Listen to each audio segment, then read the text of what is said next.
Hi, this is Dan Sullivan, and I'd just like to welcome you to a podcast that I'm doing with one of the best conversational partners I've had in my whole life, and that's Jeff Madoff.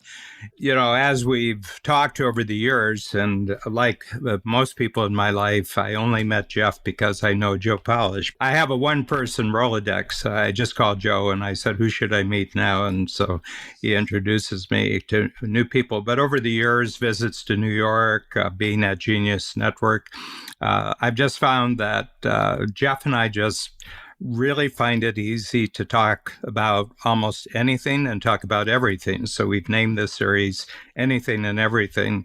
Jeff, just before we were starting our very first podcast here, we were talking about whether people adjusted or didn't adjust to the technological changes that have occurred since last March when the COVID pandemic lockdown started around the world and people's normal way of doing their business life and normal way of doing their personal life got altered, and very significantly for some people. Why don't you take a tack on, because we're both have a similar background. We're both from Northern Ohio, you from a industrial city and me from a farm, and we're both in our 70s. So we went through the 1950s, 1960s, part of the 20th century, and we've seen lots of changes. We've seen lots of adjustments. What's your take on what you've observed? Two or three things that are just noteworthy in your mind about marking what has happened during this one very, very unique, very unusual year. Well, first, Dan, thank you very much for the kind introduction. It's been great getting to know you. I feel I've gotten to know you, actually, but the conversations that we have, the directions we go into, whether we agree or not, there's a mutual, not only respect, but love of exploration, education. And what we do share totally is the importance of context in understanding context, both historically and I think psychologically, because that affects both, like, what we're talking about now in terms of COVID. So, what we were talking about was Zoom. And, how did Zoom, which became a major beneficiary of COVID and has, I know a lot of people, and there's lots of articles written about COVID fatigue. I think this would have been unbearable, this past year, if not for COVID. Just the mere fact that we can do this, and the conferences that we've both attended and things both business-wise and socially that have made it so much more bearable. Somebody said to me, well, what do you see as the difference between being in person and being via Zoom? And I think, people are two-dimensional. They're a lot thicker in person. So you can actually put your arms around them, which is a nice thing to do. You and Babs are both good huggers. That's a nice thing. But I think that it's about adapting to a new situation, because nobody had any idea how long we would be in this situation. But sometimes you need to adapt, and a lot of people are resistant to that. And where we were getting to is essentially that's not new, that there have always been issues about adapting. Mm-hmm. So, when there was radio and then television, and when television got well entrenched, movie theaters were afraid of television. And they were afraid of television because it was going to be playing movies, would it compete with them? Then television was resistant to cable. Cable's resistant to streaming and all the unbundling. And all we can be sure of is that change is a constant. Mm-hmm. So it's the context that you look at things in. I hadn't really thought about it until you brought it up, was that in the 50s. So I grew up with radio. I was born in 1944, and I don't think we actually got our television set until I was probably 8 years old. Black and white, 3 stations. And you pointed out something, and I didn't realize how common it was for programs to actually open up with a parting of the curtains as if you were sitting in a theater.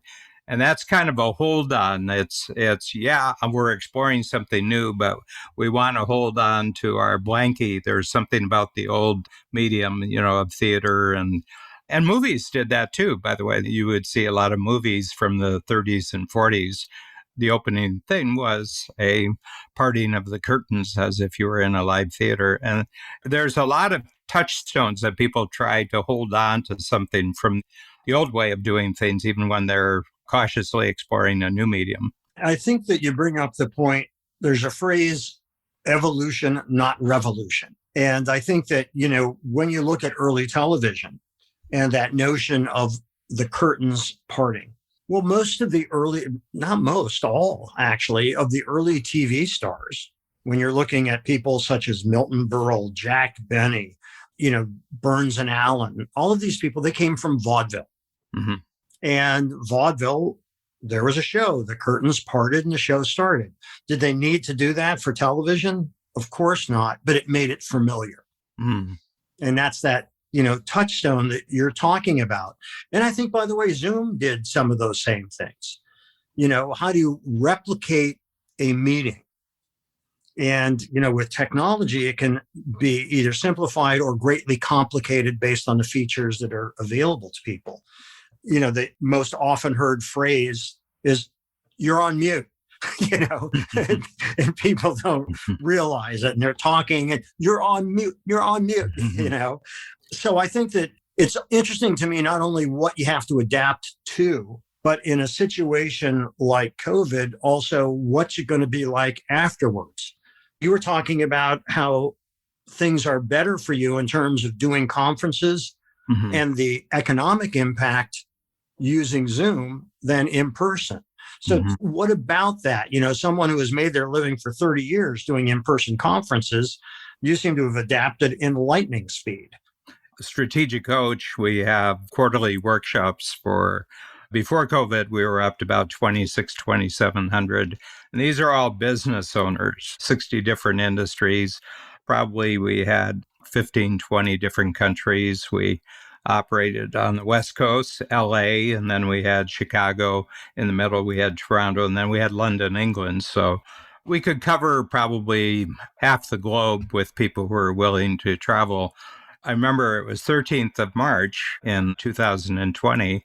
My partner, Bab Smith, my partner in life and my partner in the business, had been getting the team members together and say, what's attendance like across the spectrum? We have 16 coaches, so in a week we might have that many events. We might have 16. And they were reporting that attendance at all the events was 50% down. It's an all-day event, and they were down 50%. And then we were getting worried calls in from clients saying that their teams were worried about them traveling, their families very, very worried about them with the actual virus. And so we made a snap decision that we would shut down till June. And what we did, Jeff, we just gave everybody a free quarter. We just said, everybody March to May, we're just going to give you a free quarter. We're just going to move everything forward 90 days. And then we had to close down. In Canada, we're much more closed down. So headquarters is Toronto. And we're much more closed down than all but a few of the American states. In my perspective, they've been waiting to see what the United States is going to do. I don't see any initiative whatsoever among the Canadian leaders of being bold or trying something out. They're just watching what Americans do and the Brits. So we realized that we had to immediately get our folks, all of our team. And in Toronto, we have about 85. Worldwide, we have about 115 team members. And we got everybody at home. And then we said, okay, we have to create a new product, Zoom product. And we're used to Zoom. We'd been using it for 5 years. So it's not like it was a new technology. And I want you to talk about this. The newness of Zoom and its impact over the last year wasn't that we were using it. It's just that all of a sudden everybody else was using it. So, I mean, having a single telephone receiver isn't all that valuable until there's a second one somewhere, hello, hello. But all of a sudden, I always found that the kind of bummer about Zoom was that I would say, I'd like to do a Zoom call. Well, I don't use Zoom. And I got so insistent that you couldn't have a personal meeting with me unless it was on Zoom. And I said, think about it. You're going to get the benefit of actually talking to me, and you will have acquired a capability before you get to me. And I said, you're going to get double out of this actual talk. So talk about that. And has there been anything in our lifetime? And I'm thinking back to the 40s. Your birthday was what, 49? Yeah. 49. So we're both from the 40s. Has there ever been anything where in a single year, there was such an adaptation of a technology as we've seen over the last year? I don't know. I think that probably what had the fastest growth when I was a kid, and this, by the way, is a guess, I don't have the numbers, is once the transition went from black and white to color TV. I'm thinking that swept the nation pretty quickly. Yeah. And then I think it was a much slower adoption. I had recommended to you Tim Wu's book, which is great, called The Master Switch, where cable was in use for decades before the general populace got it, because it was basically for people out in the hinterlands and in valleys who couldn't get good reception for television. And that's how it was initially used, was just for people that had bad reception, and then it became this major wave, a new pipeline for getting programming. And now we've made another huge shift, and that's streaming. I remember talks about on demand since I was a little kid. I think one of the things that's really fascinating when you mentioned, you need somebody on the other end of the phone to make the phone worthwhile, unless you like talking to yourself. And I think it's really interesting because I'm guessing here, but when phones started, I'm sure there were people that said, no, I need to see somebody in person. I want to see the look on their face, and now jump ahead 100 years and here we are on Zoom. You can see the look on somebody's face, and I think that there has always been resistance to new technology, no matter how beneficial it happened. I'm sure people resisted cars because, they still quantified the car power by horsepower. Yes.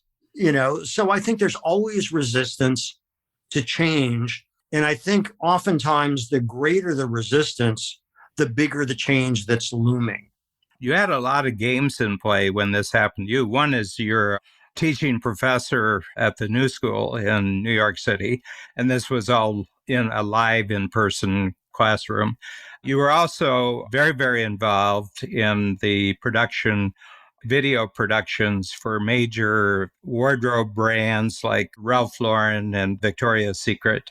And that requires, first of all, intensely in-person production. That was affected. And then the other thing is you're in the process of creating a Broadway play, and there was actually a date in the calendar, that we've probably are right on when that was going to be possible, that your Broadway musical, which Babs and I had the great pleasure of seeing in workshop phase in New York, with the cast, with the music, with the dancing, with the full script. All those industries, in terms of the in-person teamwork and kind of the masses of people who come together, all that got shut down in a week. And New York was ground zero in the United States. I mean, New York got hit worse and was most affected of any major population center in the United States during that period. I think we did shift really quickly, but you had to shift three things at the same time. Yeah, I certainly want to try. Oh, the other one is that you were also marketing videos for companies that were putting themselves on the market to actually present themselves to the capital markets and the investment communities for possible purchase of their company. So you had four different card games going. I had one card game going. Yeah, it was challenging. It still is challenging, because it's also not just a personal decision. So in September of 20, I talked to my management regarding the play, and we were due to open at People's Light Theater outside of Philadelphia in Malvern in April. And I was really concerned that we weren't going to be out of COVID. And theater bookings are done a year and a half advance with theaters. I said to my management, we've got to move this till first or second quarter of 22. because it's not going to happen in April. And so I pulled the trigger on that. And fortunately, because we're the largest production that theater is doing, they accommodated us and they are very supportive of the play, which we're very fortunate for. So we have moved it, which also meant the contracts we had in place, we had to renegotiate with some of the talent and all of that. But you cannot do in-person auditions. Actors Equity won't permit that at this point. There's no protocol set up for it. And, you can't really audition dancers and singers effectively over Zoom. And there is a thing in person, a vibe that you pick up that doesn't happen in Zoom. So we're probably putting off casting until June or so, but we're putting together our creative team.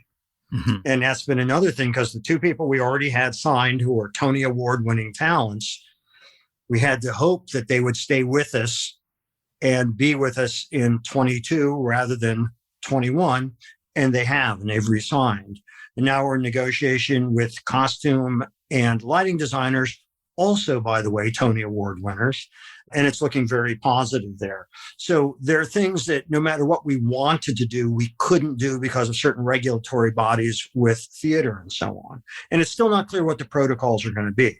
We're trying to take advantage of the time, whether it's looking at the early drafts of the sets, which we have done, which are really cool. But, there were a lot of challenges and workarounds that we had to do. In terms of production, we did those kinds of productions you were talking about for private equity and investment banking firms, and I directed them from where I'm sitting. We shot in 2 cities in Tennessee, then we shot in Columbus and then in New York City, and I directed it all from here. And so we had local crews totally cut down in terms of size to minimize that. Everybody being COVID compliant with masks unless they were in front of the camera and all of that. And it worked, and it worked really, really well, because there are businesses like private equity that are doing really good in this market. And I'm curious, why do you think that your coaching business has flourished? You were telling me how you've done better in the first 4 months since COVID than you did previously. So if we went back a year or so, the 4 months before COVID, we were just coming off our best year in 31 years. 2019 was our best year revenues. It was the best year profits. So if I go from November, December, January, February, and that brings us up to the start of COVID in March, those 4 months that we've just finished are better than the 4 months we had pre-COVID. So the reason is the switch over to Zoom out of necessity. I always say there's no incentive like no alternative. And there wasn't an alternative. We had to do it, that or you just closed down business. And I wasn't into that. But what we realized, Jeff, is that because I've been in podcasting for a long time, I've been podcasting for probably 7-8 years, and I've got a number of different series out there. We had built up a considerable worldwide audience who were very interested in strategic coach, but the travel was always too big an obstacle. I mean, I have clients from Singapore, and it's a 5-day turnaround for them for a 1-day workshop. If they come to LA or Chicago, or even if they go to London, the turnaround time is 5, and that's 4 times a year. It's 20. It's just too big a deal. Australia, Singapore, Mumbai, and India, and that. All of a sudden, what we did, Jeff, is that we rethought it. Now that we have Zoom, what happens in a particular day isn't the crucial thing, because you can now have greater frequency. With brand new workshops, we've gone to 6 times a year, every 2 months, and it's 4 hours. But then we give them 3 connector calls between the 2 months. So they get 18 events for the same price as people used to get for 4 events, okay? And they like the constant reinforcement, like we're talking to them, somebody's talking to them, because we have a big team and we have a lot of coaches. It's like every 2 weeks, they're getting reminded of what their goals are, and they're measuring what kind of progress. So what we're noticing is that there's a tremendous enthusiasm. We have a model in Coach, which is thinking of your business going 10 times. In other words, that if thinking about doubling your business actually is more problematic than thinking 10 times. And the reason is with 2 times, you're tempted to hold on to most of what you're doing, just work a little harder. Whereas with 10 times, you got to have a whole new model. Well, without asking for it, we got a whole new model. And now I can see us going to 10,000, 10 years, maybe 15 years, we'll have 10,000. I couldn't see how we could do it before. I always said, sometime in the future, we're going to come up with a new model. And I wasn't expecting it to be 2020 and 2021. But now that we have it, I say, let's go for it now. We've just been given a gift. Don't talk about going back to normal. We aren't going back to normal. We're creating a new normal. We're not going back to a new normal. So you and I from the 50s, there's a big difference in life. Personally, there's a big life difference in business life from the 1950s and what you and I are experiencing right now. But we've adjusted to all this over, a 70-year period at least. We're pure entrepreneurs, and most of the people we know are pure entrepreneurs, and you're teaching people to be entrepreneurs, and I'm teaching people to be better entrepreneurs. Entrepreneurism is about adjusting to the check writers. Probably the most similar in terms of your coaching via Zoom is my teaching via Zoom. So the good things are that attendance was actually up. In some cases, the students didn't even bother rolling out of bed. They're sitting at the end of their bed with their laptop. And guests were not only more available, they were more available anywhere in the world. And that was also a really good thing. And kind of eager to be available too. That's right. However, there are certain things that happen in person that are really hard, if not impossible, to replicate in Zoom. What do you see as those obstacles? I think humans are really different in terms of what makes them comfortable about communicating with people. I grew up out in the country, so, so any human contact, regardless of what form is, is an improvement on what I grew up with. But the thing is, what's missing is the need for people to socialize. So the whole social aspect that surrounds our program, coming in the night before, having dinner in one of the downtown areas, in our big cities, or, Chicago, LA, Toronto, London. Those are our 4 main cities. They're great global hubs. All the cities are global hubs. It's easy to get in and out, and they have great hospitality. They have great nightclubs. They have great restaurants.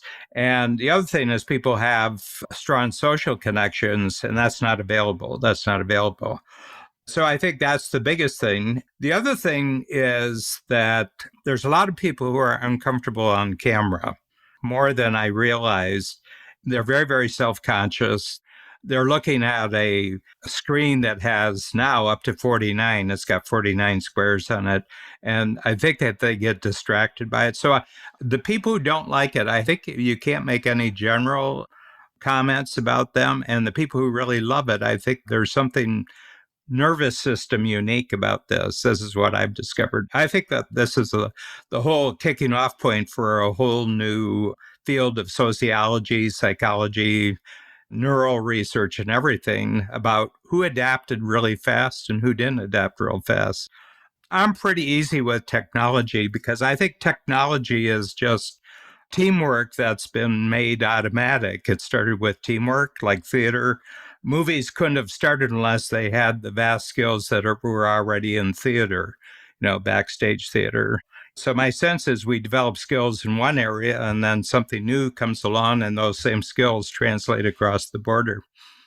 So I think about the shift that happened from film to digital image capture.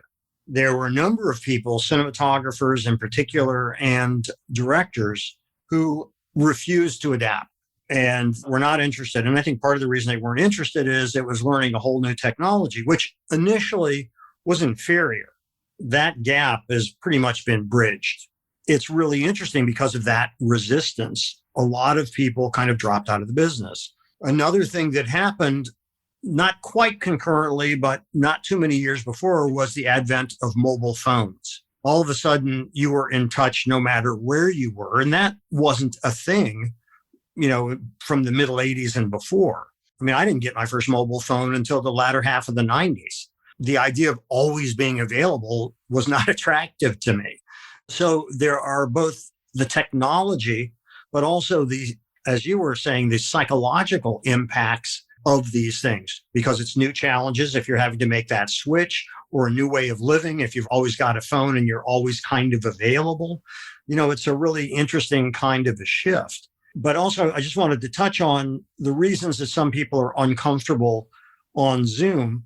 You love theater and you're up on stage performing, when you're doing strategic coach. As I'm performing in front of the classroom, one of the things that I certainly like is when I get a laugh. When you've got 100 people in a Zoom situation, they're all on mute. You don't hear that. And if you have them off mute, it's way too distracting because of the other stuff that happens. And so there is a feedback that's not happening that I really enjoy. And I have friends, magicians, comedians, singers, and actors who have all done performances on Zoom. And it kind of leaves them cold, because you're not getting that feeling that you get in a live situation. Do you think that your background in performance is something that has also helped you? I come from a family of introverts. When I was about 14, I said, I'm not going to go anywhere. I had some of the same characteristics because it's hard to be an extrovert when you live with a whole bunch of introverts. You don't develop your extroversion skills. So I talked the local Toastmasters. Toastmasters is a worldwide organization that shows mainly adults, business people, how to talk in public. You start off with a 2-minute speech, a 5-minute speech. So I had about 2 or 3 years, and it was painful. I mean, it was painful for me to do it, and then I majored in theater when I first started university. And I said, I've got to get over this discomfort of speaking in public. I was in my 30s before I realized a very fundamental lesson that it's not about you. I mean, when you're performing, it's not about you. Everybody in the audience really wishes you well because they just don't want to be having a very uncomfortable 15 minutes or hour. Nobody wants to be in an audience with a performer who's uncomfortable being in front of them, So there's this thing, you get to a point where it isn't about you, it's what's happening to everybody, and you're contributing and they're contributing. So that was a real breakthrough for me. And, we train coaches. We have 16 of our own coaches besides me, and they've all gone through a period of adjustment. And I said, it's not about you. Treat it like a conversation, and keep it flowing like a good conversation, which requires listening, which requires asking questions. What about you? You come from blue collar, Akron. Well, in class, all the way back to elementary school, I would joke around a lot. Although that was encouraged at home, it wasn't necessarily encouraged in school. So I was the kind of kid that teachers either really liked or really didn't like. But back in, I think it was 5th or 6th grade, I wrote a play. And I haven't thought about this till started talking.